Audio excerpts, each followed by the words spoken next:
नए वजीर ममलिकत अकील मलिक साहब की तरफ बढ़ना चाहती हूँ, लेकिन उससे पहले ये जो होटल के अंदर तकरीब नहीं करने दी, ये हुकूमत ने पहले एश्योरेंसेस दीजिए कोई नहीं रोकेगा।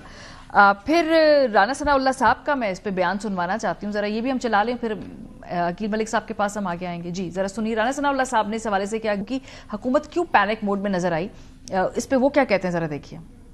ये बात सामने आई है, कॉन्फ्रेंस से रोका गया और कोई ताले वगैरह लगाने की वहाँ पे बात हुई है। तो जो मैंने मालूम किया है वहाँ पे तो किसी ने ये जिम्मेदारी नहीं ली कि उन्होंने वहाँ पे ताले लगाए हों। किसी को कॉन्फ्रेंस करने से नहीं रोका गया, किसी को वहाँ पे तकारीर करने से नहीं रोका गया, किसी को कवरेज से नहीं रोका गया, किसी को गिरफ्तार नहीं किया गया। गवर्नमेंट की तरफ से कोई इस किस्म की इंस्ट्रक्शन या किसी को नहीं कहा गया कि उन्हें कॉन्फ्रेंस करने से रोका जाए। अगर गवर्नमेंट की तरफ से होता तो फिर रुक जाती, फिर कॉन्फ्रेंस ना होती। वहां पे कॉन्फ्रेंस तो हुई है वहां पे। जी अकील साहब, सबसे पहले तो मुबारकबाद आपको जो वजीर ममलिकत है। कोई अभी तय हुआ कि क्या आपका पोर्टफोलियो होगा, कि किस चीज की तरफ आपको हुकूमत किस काम के ऊपर मामूर करना चाहती है? बिस्मिल्लाहिर्रहमानिर्रहीम। बहुत बहुत शुक्रिया मारिया साहिबा, थैंक यू वेरी मच। बिल्कुल फिलवक्त तो portfolios I think Monday Tuesday तक क्लैरिफाई होंगे, क्योंकि कुछ रीशफलिंग है वो भी होनी है और जो जिम्मेदारियां मिलेंगी अब देखें क्या जिम्मेदारी मिलती है उसको। इंशाल्लाह उम्मीद है कि जो भी जिम्मेदारी मिलेगी उसको बखूबी निभाएंगे।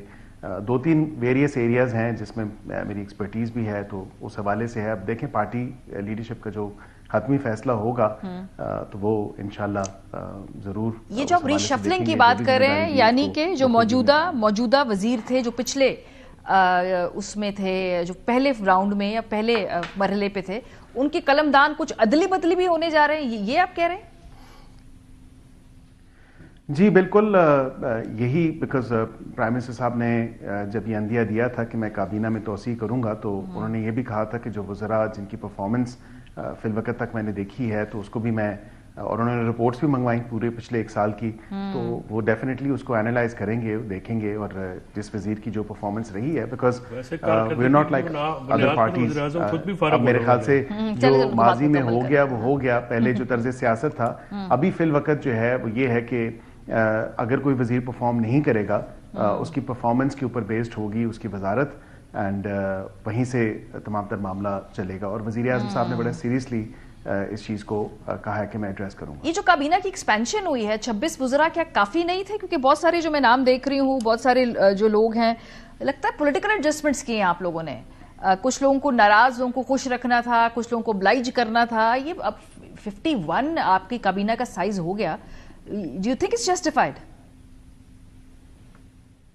देखिए मैं समझता हूँ कि बिल्कुल पॉलिटिकली अगर देखें चीज़ों को तो डेफिनेटली कुछ चीज़ें ज़ेर गौर ज़ेर बहस आई हैं, स्पेशली एलाइज के हवाले से, कि एलाइज को डेफिनेटली हमने इसमें इनकलकेट किया है, क्योंकि कलेक्टिव रिस्पॉन्सिबिलिटी होती है काबीना की।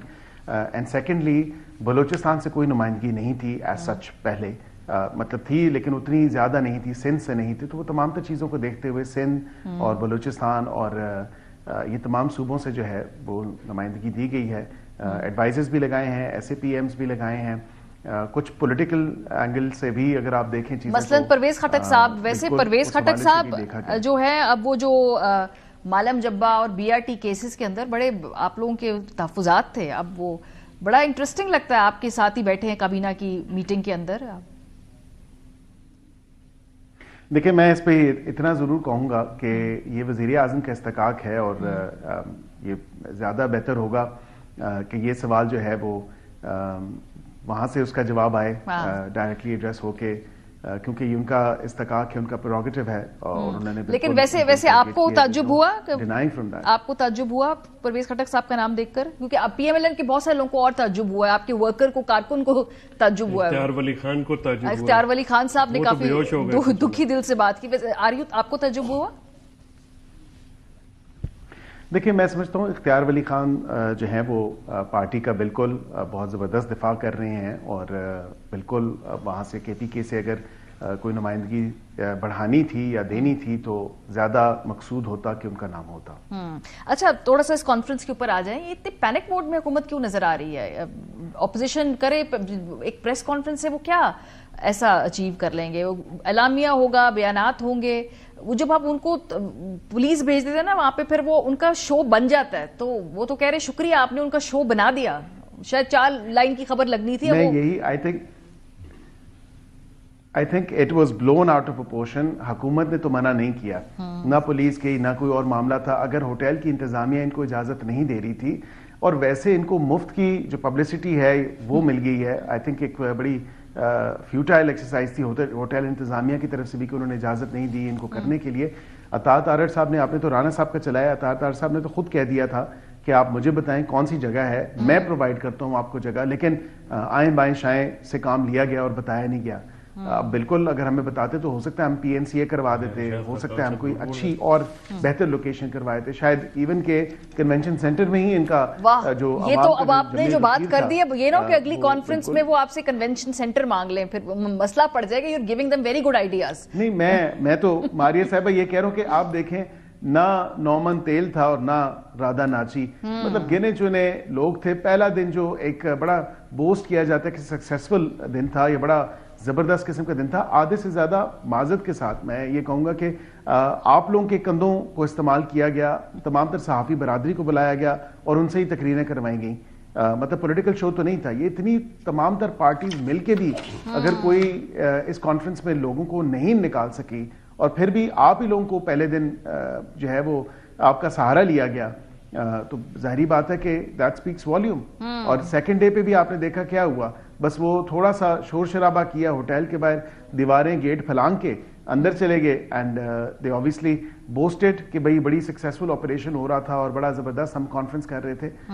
ऐसा नहीं था। अच्छा। हकीकत से देखें, हकीकत को छुपाया नहीं जा सकता। जो तस्वीर लगाई हैं, आधे से ज्यादा उस कॉन्फ्रेंस में लोग सोए हुए हैं, और जो वीडियोज हैं आपके सामने हैं। तो मैं नहीं समझता कि कोई इतना सक्सेसफुल चीज थी, लेकिन उसको लाइमलाइट मिलना, उसको हाईलाइट होना, हाँ बिल्कुल, ये मैं समझता हूँ कि एक ब्लोन आउट ऑफ प्रोपोर्शन। आपके बयानिए की कमजोरी भी थी। ये प्रॉब्लम बयानिए की बड़ी आ रही है आप लोगों की हुकूमत की। मसला ये है कि बयानिया नहीं बन पा रहा आप लोगों से। वो देखिए, हम तो कोशिश कर रहे हैं कि हम तमाम तर उन चीजों को हाईलाइट करें, रीइटरेट करें जो अच्छी मुस्बत पॉजिटिव चीजें कर रहे हैं। बिकॉज बयानिया तो हमारे पास अभी सिर्फ पॉजिटिविटी है, इकोनॉमिकली, डिप्लोमेटिकली, इंटरनेशनली या इवन अदरवाइज। तो आप देखें तो तमाम तर चीजों पे हम तो उन्हीं पे बोस्ट कर सकते हैं ना, या जो बयानिया बना सकते हैं जो हम अमलन चीजें कर रहे हैं, जो अच्छी चीजें हो रही हैं। हम ये तो नहीं कि इतना हैमर करें उस झूठ को कि वो झूठ सच लगना शुरू हो जाए। तो ये तो हमारे पास आर्ट नहीं है, ये तो आर्ट तो सिर्फ PTI वालों के पास। सही। अच्छा,